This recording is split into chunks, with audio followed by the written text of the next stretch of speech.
दुनिया में किसी की सामर्थ्यता नहीं है कि आपके दुख को कोई काट सके।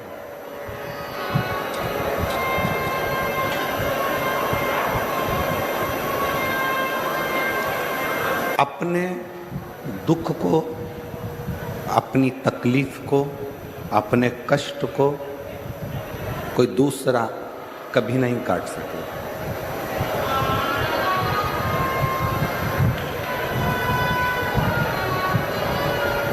तो पीछे भी आवाज लगा रहे हैं, साइड में आवाज लगा रहे हैं।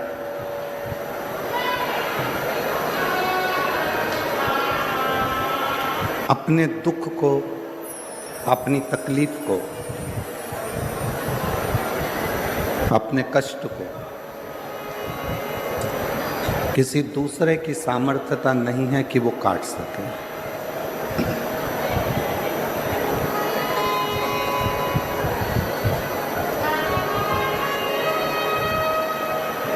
शिव महापुराण की कथा कहती है, अपने दुख को, अपनी तकलीफ को, अपने कष्ट को केवल अपना किया गया नाम जाप, अपना किया गया मंत्र जाप, अपना किया गया भजन, अपना किया गया सत्कर्म,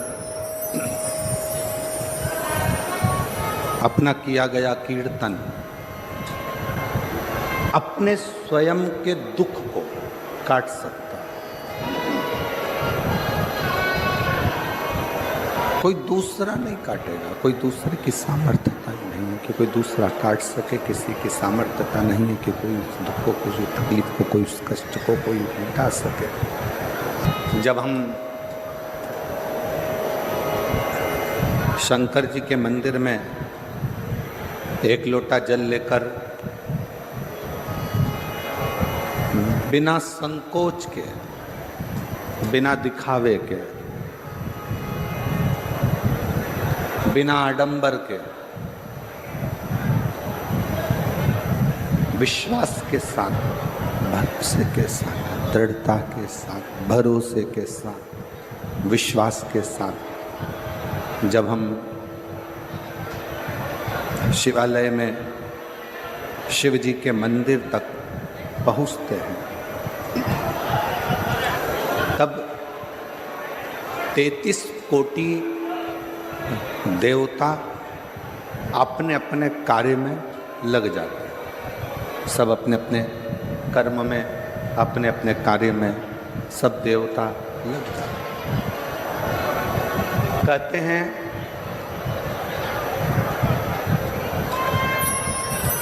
दो देवियों को भगवान विष्णु ने शंकर जी की सेवा के लिए सम्मुख में रखा है।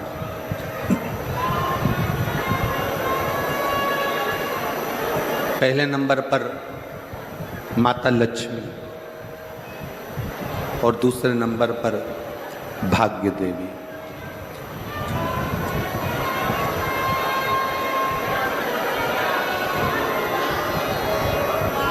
लक्ष्मी जी की माँ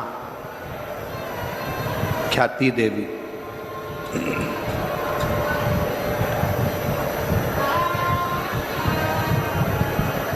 जब लक्ष्मी जी की माँ ख्याति देवी लक्ष्मी जी की शादी भगवान शंकर जी से करना चाहती थी, और लक्ष्मी जी का जो प्रेम था, लक्ष्मी जी का जो समर्पण था, वो भगवान विष्णु की ओर थी, भगवान नारायण की ओर थी। पर माता लक्ष्मी जी ने शिव जी की विनती करी, विनय करा, निवेदन करा। भगवान शंकर से कहा कि प्रभु, मैं भगवान विष्णु से स्नेह करती, उनसे प्रेम करती, उनके प्रति मेरा समर्पण है,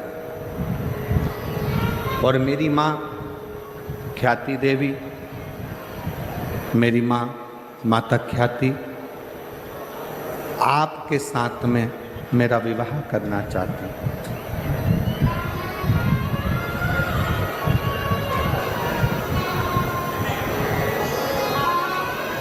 और मेरा पूर्ण समर्पण भगवान नारायण के प्रति है, भगवान विष्णु के प्रति।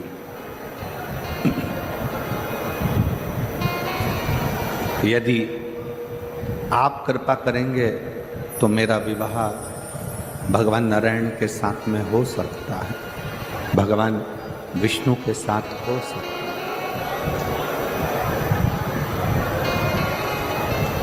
यदि आप करुणा करेंगे तो मैं भगवान विष्णु के साथ ब्याह जाऊंगी, मैं भगवान विष्णु के साथ विवाह हो। शिव जी ने माता ख्याति प्रातः काल में जब पार्थिव शिवलिंग का पूजन कर रही थी,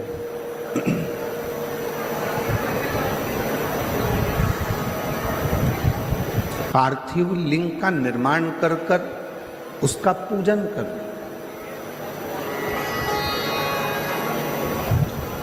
बैसाख के महीने में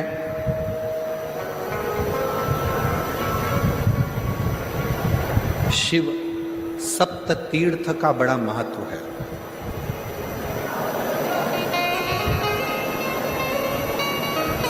जिस नारी को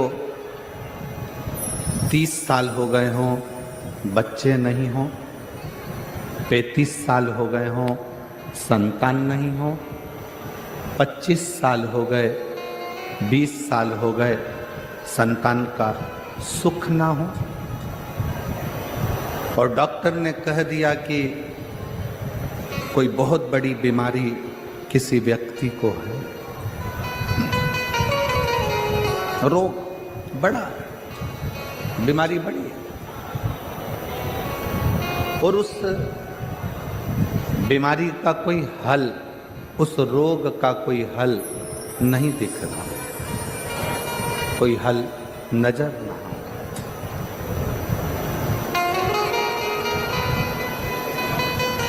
कोई हल दिख ना रहा। तो बैसाख महीने में शिव सप्त तीर्थ का एक अनुष्ठान अपने जीवन में जरूर करें। मट्टी के पात्र में जल भरना और मट्टी के पात्र में जल भरकर प्रतिदिन रोज 7 दिन का ये नियम होता है सप्ततीर्थ का। सप्ततीर्थ बस विराम जो है उसका प्रदोष के दिन होना चाहिए। और बैसाख के महीने में जब आप सप्ततीर्थ का अनुष्ठान करें, 1 घड़ा जल का रोज भरें प्रतिदिन, और 1 बेलपत्र, 1 शमी पत्र उस घड़े के नजदीक में कोई पात्र में अवश्य रखें। पात्र को, जो जल का घड़ा है, जल का पात्र है, उसको मट्टी के ही दीप से या कोई श्वेत वस्त्र जिसको मला गया हो, धोया गया हो, साफ हो, उस वस्त्र से ढक दें। एक दिन एक शिवालय में जाएं, शमी पत्र अशोक सुंदरी वाली जगह पर समर्पित करें। अशोक सुंदरी की जगह जानते हो ना आप लोग? अशोक सुंदरी की जगह पर शमी पत्र समर्पित करें। बेलपत्र जहां आप खड़े हैं उधर से डंडी का भाग आपकी ओर हो, और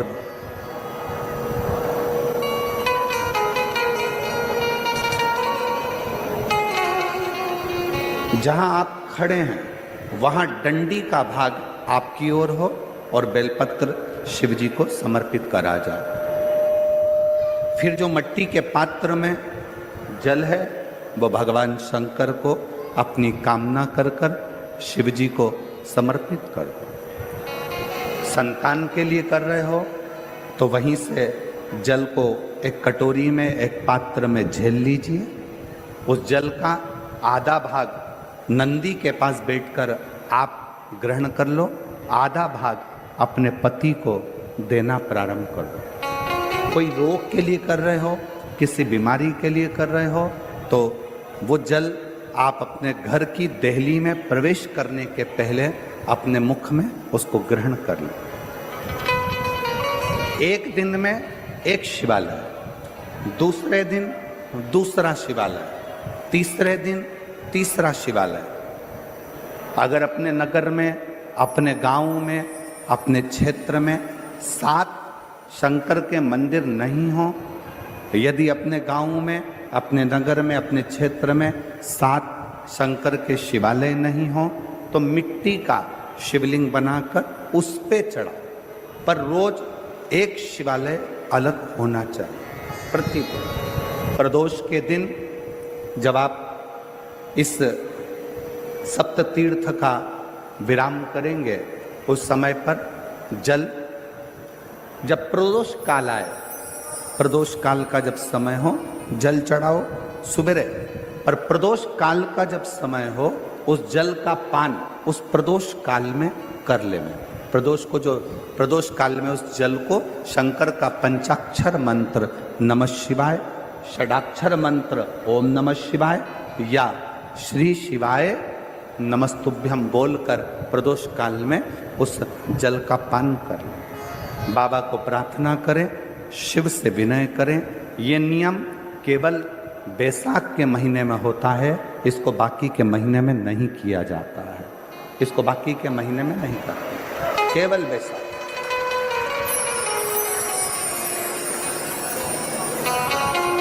शिव सप्त तीर्थ का जो नियम है वो अपने जीवन में धारण करें। और हम तो कहेंगे, शिव महापुराण की कथा श्रवण करने वाले प्रत्येक बेटा बेटी से,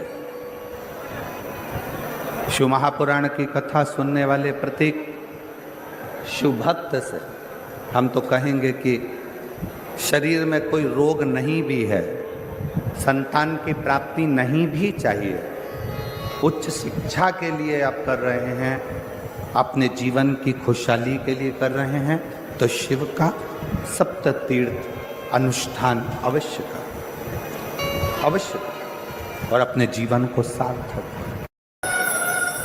शिव कथा कर रही है, भगवान शंकर का चरित्र कराए, भगवान शंकर का संवाद कराए।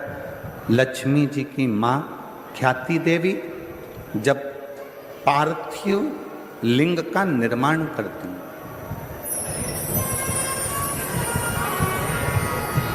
माँ ख्याति देवी जब पार्थिव लिंग का निर्माण कर कर पूजन करती हैं, तब भगवान शिव माता लक्ष्मी की माँ ख्याति देवी के सामने प्रकट हो जाते हैं, सम्मुख में प्रकट, सामने प्रकट।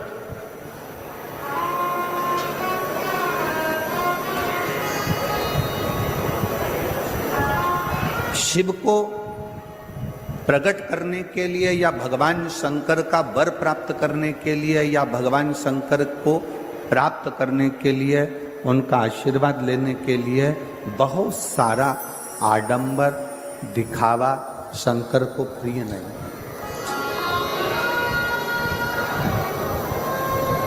शंकर की प्रियता आपके मन की निर्मलता, आपके मन का शुद्ध भाव। शिव को प्राप्त करने के लिए किसी दिखावे की जरूरत नहीं, किसी आडंबर की जरूरत नहीं, कहीं जाने की जरूरत नहीं है। शंकर को प्राप्त करने के लिए आपका निर्मल मन, निर्मल हृदय, निर्मल चित्त चाहिए।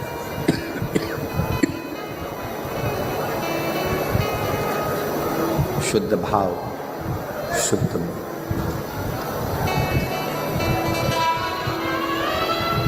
आजकल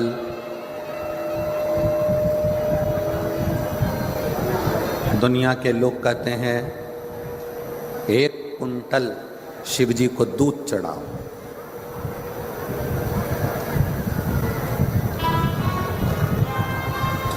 एक कुंटल 101 किलो शिव जी को दूध चढ़ाए। कोई कहता है शंकर भगवान को 56 भोग लगाओ। कोई कहता है भगवान शंकर को 1.25 लाख बेलपत्र शिव जी को चढ़ाओ। नहीं भाई, 1.25 लाख बेलपत्र शंकर को चढ़ाने के हकदार आप कब बनेंगे? 1.25 लाख बेलपत्र चढ़ाने के हकदार आप शंकर भगवान को कब बनोगे? जब आपने अपनी जिंदगी में 1.25 लाख बेलपत्र के पेड़ लगाए हों। जब आपने अपने जीवन में 1.25 लाख बेलपत्र के वृक्ष लगाए, पेड़ लगाए। बहुत ध्यान से सुनना। बेलपत्री का एक पत्ता, बेलपत्र का मात्र एक पत्ता अगर